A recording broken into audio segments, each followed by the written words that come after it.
Vous avez besoin d'un soutien psychologique, d'un soutien moral. Vous souhaitez consulter un thérapeute, vous avez choisi votre thérapeute, mais vous vous posez la question, est-ce que ça va fonctionner? Est-ce que ça va vraiment m'aider? Est-ce que ce type d'approche va vraiment être utile pour moi? Aujourd'hui, je vous explique, je fais une revue avec vous de quel type de psychothérapie sont les plus efficaces par rapport à la problématique que vous rencontrez. Dans cette vidéo, je vais vous indiquer 4 facteurs qui font qu'une thérapie a plus de chances de fonctionner. De la même façon, je vous donnerai 2 conseils, on va dire plutôt 2 écueils que vous devez éviter pour faire que votre thérapie soit vraiment adaptée à vos problématiques.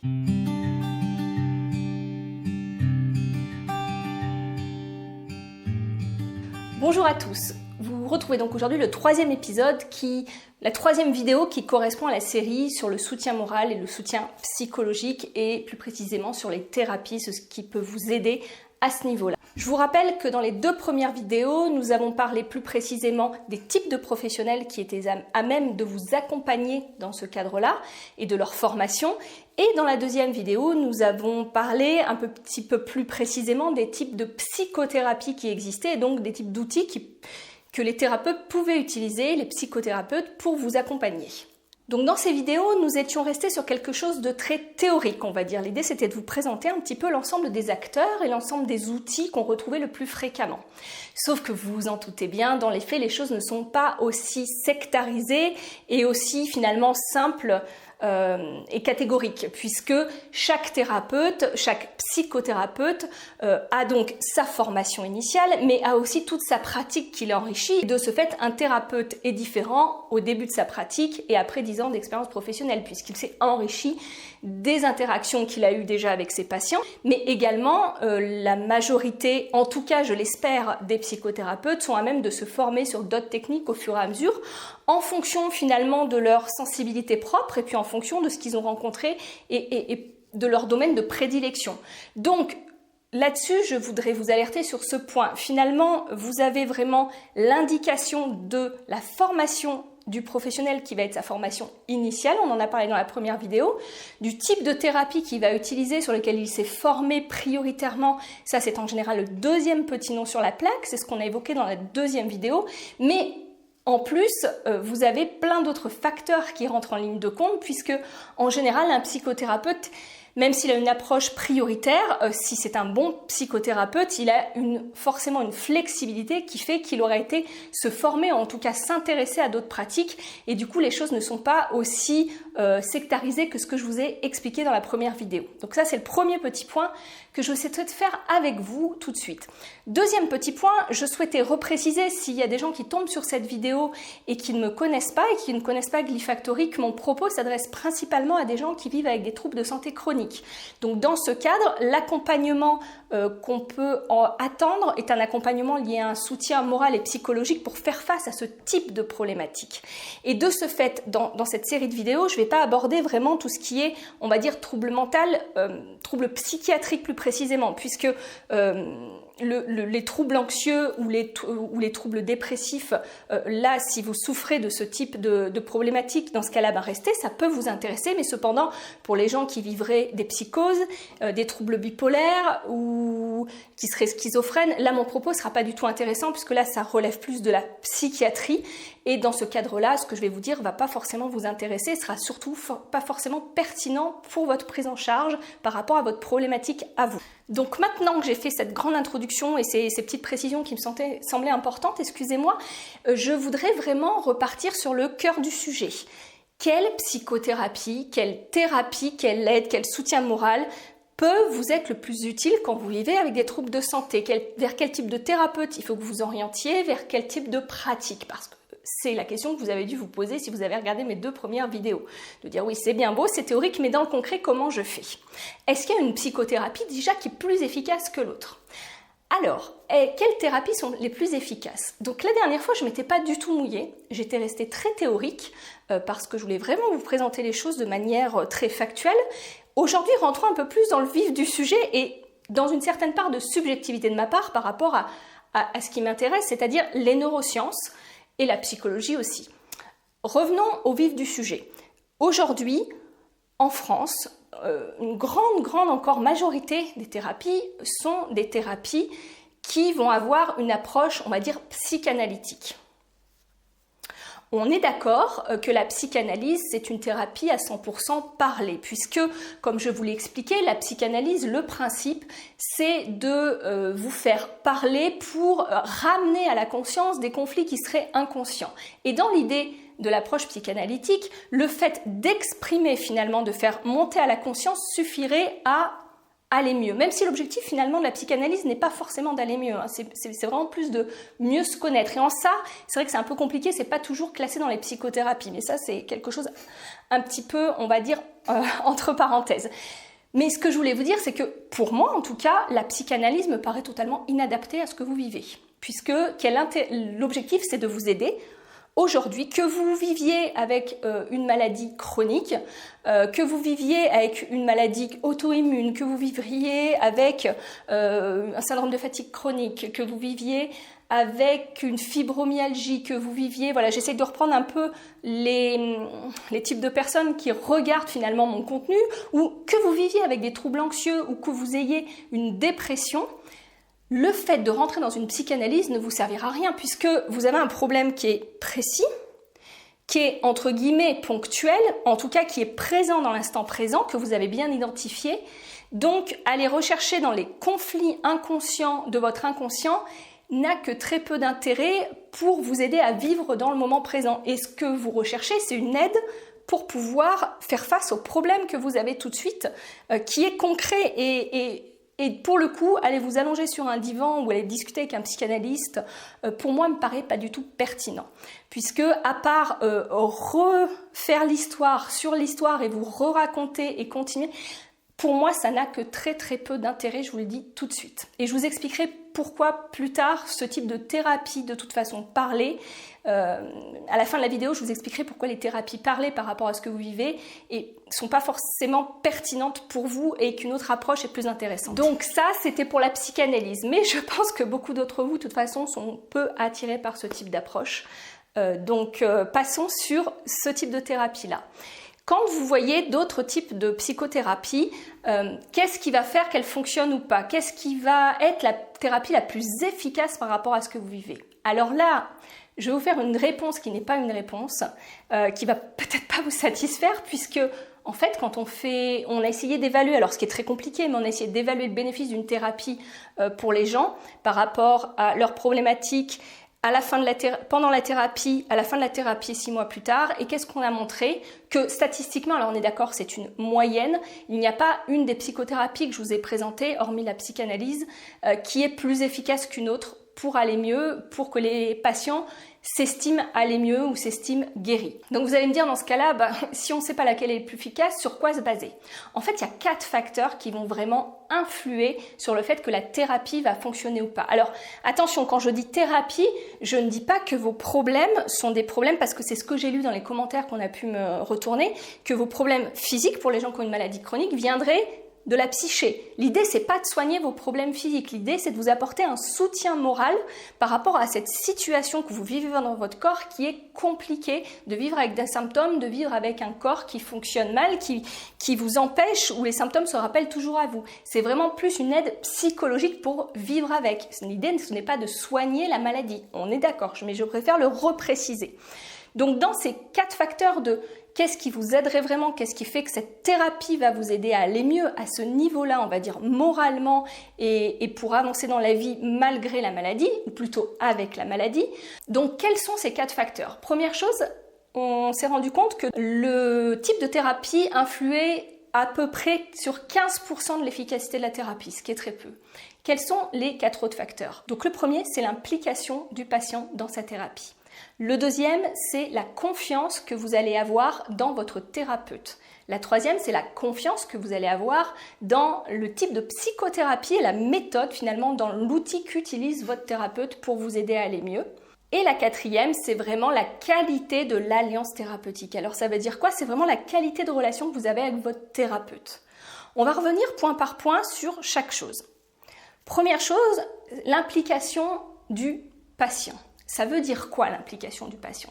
Ça veut dire que quand vous allez en thérapie, l'idée, c'est pas d'aller voir un thérapeute comme vous iriez voir un médecin qui vous donnerait des médications pour aller mieux sans que vous n'ayez rien à faire.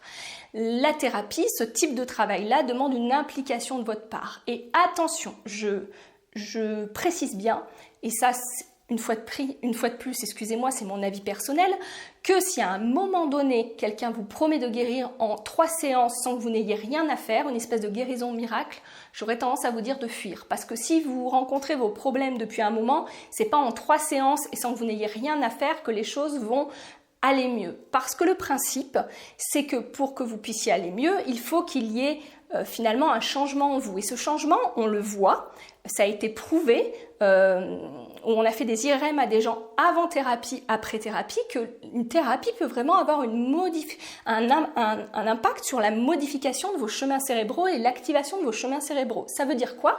Ça veut dire que sur l'IRM, avant thérapie, après thérapie, c'est pas les mêmes zones qui vont s'activer. Donc ça nécessite vraiment une implication de votre part, c'est-à-dire de ne pas être juste passif, de pouvoir vraiment être en interaction, si vous êtes dans une thérapie plus parlée, de pouvoir être en interaction avec votre thérapeute et ainsi modifier votre façon de penser, ou aussi d'être vraiment dans l'action. Ça, c'est le principe des thérapies cognitivo-comportementales où on modifie sa perception et où par des actions, on impacte finalement par son comportement, on impacte sa perception des choses et sa physiologie. Donc ça, idem, on y reviendra un petit peu plus tard sur les TCC.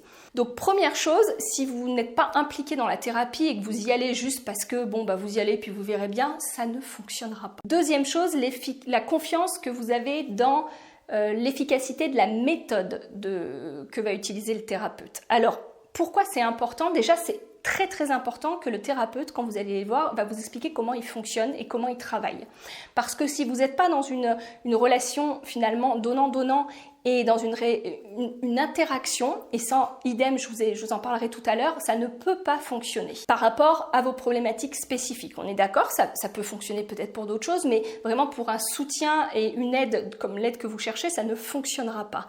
Donc pourquoi il faut que vous croyiez à l'efficacité de la méthode? Parce que tout simplement, si du départ vous émettez une résistance ou vous n'y croyez pas, vous allez rentrer dans un mode défense. C'est-à-dire que même sans en avoir conscience, votre physiologie va se mettre finalement en état de défense parce qu'elle ne veut pas être, entre guillemets, polluée par la façon de voir du thérapeute, parce que du départ, ça rentre pas dans votre cadre de référence et vous avez la croyance que ce qu'il vous propose ne vous conviendra pas. Dans ce cas-là, changez de thérapeute, changez de méthode, n'essayez pas de vous forcer à tout prix parce que de toute façon, le fait d'activer ce mode défense, ce mode survie dont je vous ai parlé dans plein d'autres vidéos, inhibe directement la neuroplasticité. C'est-à-dire que vous ne pourrez rien changer dans votre cerveau parce que quand le cerveau est en mode défense, il n'est pas en mode apprentissage.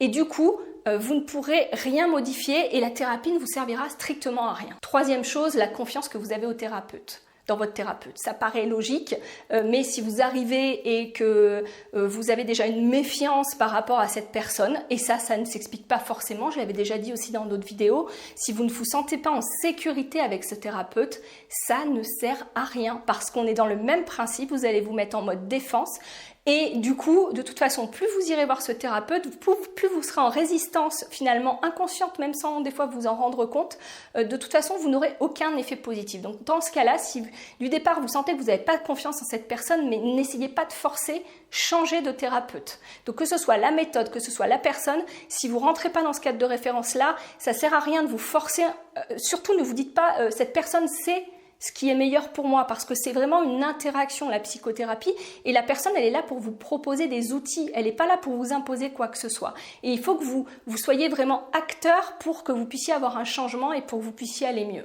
Quatrième chose qui paraît complètement logique aussi, la qualité de la relation thérapeutique. C'est-à-dire que si dès le départ, comme je l'ai dit précédemment, vous ne vous sentez pas en sécurité avec ce thérapeute, ça ne sert à rien de continuer parce que le fait de ne pas vous sentir en sécurité va de la même façon activer un stress et sans que vous en ayez conscience et du coup tout le travail qui sera fait n'aura aucune utilité. L'objectif du thérapeute, ça va être vraiment de vous mettre dans une situation, de vous faire ressentir en sécurité et après, de vous amener à pouvoir par vous-même, en vous proposant des outils, vous sentir aussi en sécurité avec ce que vous vivez. C'est tout l'enjeu de la thérapie, de se sentir en sécurité avec ce qu'on vit pour pouvoir finalement trouver les ressources en soi, de gérer au mieux ce qu'on vit et de pouvoir surtout trouver nos propres réponses au bon moment en fonction des situations qui se présentent après dans le futur dans notre vie. Et le thérapeute, il est là pour vous apprendre ça.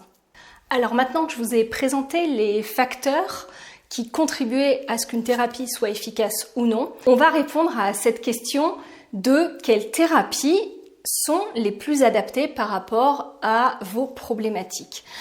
Alors là-dessus, par rapport à tous les courants que je vous ai présentés, vous vous rendez bien compte qu'il y a certaines thérapies qui vont être plus centrées sur le problème, sur ce que vous vivez dans l'instant, et sur des solutions à trouver pour mieux vivre avec cette problématique. Si c'est une problématique de santé, comment l'accepter? Si c'est des troubles anxieux, une dépression, comment soigner ces problématiques-là pour pouvoir retrouver une vie entre guillemets normale. Donc ce qu'on s'est dit tout à l'heure, la psychanalyse dans ce cas paraît peu adaptée. Les thérapies systémiques qui vont plus travailler sur les interactions que vous avez avec votre environnement, avec votre système familial, semblent aussi un petit peu moins adaptées selon moi. On va dire que s'il y a des thérapies qui sont le plus adaptées par rapport à ces problématiques, c'est tout ce qui est thérapie cognitivo-comportementale, mais attention, j'aurais tendance à plus vous conseiller les TCC qui sont plus, on va dire entre guillemets, dernière génération, c'est-à-dire toutes les TCC qui vont intégrer aussi un travail sur le corps, un travail de pleine conscience. Ça, c'est pareil, je vous ferai une vidéo un peu spécifique pour vous expliquer ce qu'est la thérapie cognitivo-comportementale dans le détail et quel type de pratique on peut rencontrer dans le cadre des TCC, puisque dans les TCC, on va pouvoir retrouver des approches complémentaires où certains thérapeutes vont être formés à l'hypnose, où certains thérapeutes vont être formés à la sophrologie, où certains thérapeutes vont être formés à encore plein d'autres types de pratiques, on va dire alternatives ça peut être la méditation pour vous aider à prendre conscience de vos réactions corporelles et à mieux les intégrer. À côté de ça, faire un travail sur vos émotions, vos pensées, vos cognitions, mais vraiment prendre aussi le corps en compte dans ce cheminement-là. Et de la même manière, tout ce qui est approche humaniste, comme on avait dit la dernière fois, les thérapies plus thérapie humaniste, on va pouvoir retrouver des approches, on va dire, psychocorporelles. Le souci, c'est que vous allez trouver tout et n'importe quoi, c'est-à-dire des thérapies qui sont très valables et très aidantes, comme des thérapies qui peuvent être répertoriées comme un petit peu sectaires. Donc, il faut faire très attention à ça aussi quand vous vous orientez sur ce type de pratique. On en parlera un petit peu plus la prochaine fois, dans la quatrième vidéo, le 4e épisode. Mais ce sur quoi je voulais vraiment vous sensibiliser aujourd'hui, c'est qu'il paraît un petit peu aberrant, en tout cas selon moi, dans ce cadre-là, de ne faire une thérapie qui soit qu'une thérapie parlée. Et on en parlera plus dans la prochaine vidéo de ce qu'implique une thérapie parlée et ce sur quoi elle peut agir et des thérapies qui sont un petit peu plus des thérapies somatiques basées sur le corps. Et je vous expliquerai un petit peu les différents types d'approches et ce qui peut vraiment vous aider, vous. Parce que ce qu'il faut savoir, c'est que la thérapie parlée, elle va donc faire appelle forcément à tout notre cerveau supérieur, à toutes nos cognitions. Donc c'est pour moi un des deux écueils à éviter. Le premier écueil, c'est d'essayer de résoudre un problème actuel en ne parlant que du passé. Et le deuxième écueil, c'est de se retrouver avec une thérapie qui serait qu'une thérapie parlée et où du coup on fera appel qu'aux cognitions, qu'au cerveau on va dire supérieur, alors que souvent, que ce soit les troubles anxieux, que ce soit une dépression aussi, que ce soit des problèmes liés au fait de vivre avec une maladie chronique, ça va être le vieux cerveau qui va être piloté en mode survie, en mode automatique, et vous pouvez faire ce que vous voulez avec vos cognitions, ça n'impactera pas la physiologie, ça n'impactera pas vos réactions automatiques. On en parlera plus dans la prochaine vidéo, mais vraiment, c'est là où je voulais vous amener le deuxième écueil. Ne faites pas une thérapie qui n'est qu'une thérapie parlée parce qu'il y a très peu de chances que ça vous aide. Ça vous apportera certes un soutien moral, peut-être, mais je vous expliquerai la prochaine fois pourquoi, au bout d'un moment, cette thérapie va être rapidement limitée pour vous aider tout de même à vivre avec la maladie ou à gérer des problèmes d'anxiété, des problèmes de phobie, des problèmes de dépression. Je vous dis donc à très bientôt pour vous expliquer tout ça plus en détail dans la prochaine vidéo. D'ici là, prenez bien soin de vous. On se retrouve bientôt. Au revoir.